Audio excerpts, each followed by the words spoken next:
Today I'm making just a quick video for my friend Tom. He's working on an Avanti with power steering and he's got to pull the starter.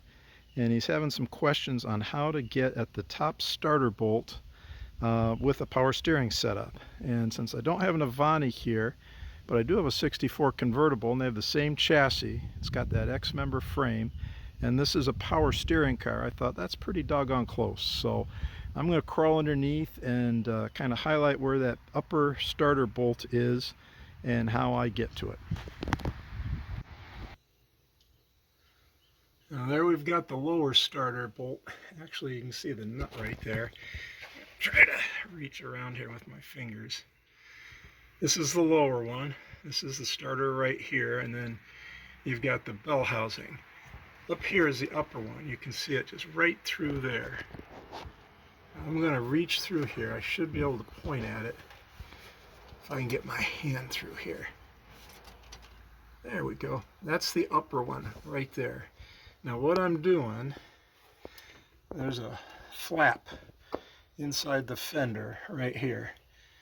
And I'm just pulling that aside, and you get at the steering box. That gives you this nice big hole here, and you can reach your hand through. And when you reach your hand through there, and this is tough to do, you can get your hand down onto that nut. There we go.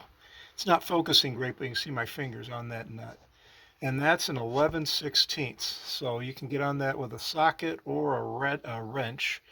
And I'm going to go ahead, I'm going to grab a wrench and pop it on there. I'm also real tight to my throttle linkage.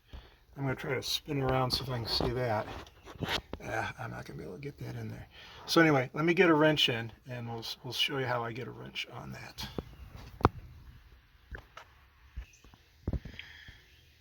Okay, here we go. I'm using a combination wrench, and I'll show you that in a minute. I'm reaching through up here, and I'm on it, and I've got all kinds of room to swing this thing either direction. So once again, I'm going to back up the view. I'm on the other side of the frame, and I'm sticking my arm through where the steering box is. See the steering box up there? So that's how I'm getting at it. I just go through that hole, and I've got that on there. Just for grins, I'm going to grab just a standard Craftsman 11/16. I'm going to pop that through there as well. This one's a longer wrench, and I'm doing this. This is always tough to do, looking through a lens. And I've got that on there as well.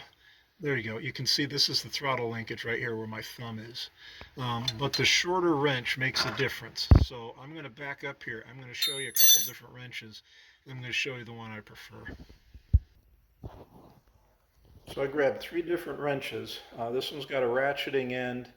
This is just your standard combo wrench. And then I've got 2 sizes on this. And this is the 11/16 I used. See how this one's just a little shorter? That gave me the room to swing the wrench. This one was tight. I probably could do it with this one, but it would be tight. This would be hitting. But if you got a shorter wrench, this one really worked well. So anyway, that's how I'd go about doing it. And then one last comment. When you get your bolt out, make sure you've got a factory shouldered bolt. This is a factory Studebaker starter bolt. And you can see it's got this shoulder right here, and that is a precision dimension to fit into the bell housing to locate the starter so that the pinion and the ring gear engage properly. If you've got just hardware, store grade hardware in there, that's not going to get the job done. So Tom, if you pull that out and you find that you've just got a normal bolt in there and it's sloppy, shoot me a note. I'll fire off a pair of these to you. I got a bunch of them. Make sure you're using the correct hardware with it. So I hope this helps you get your Avanti together. Any questions, give me a shout.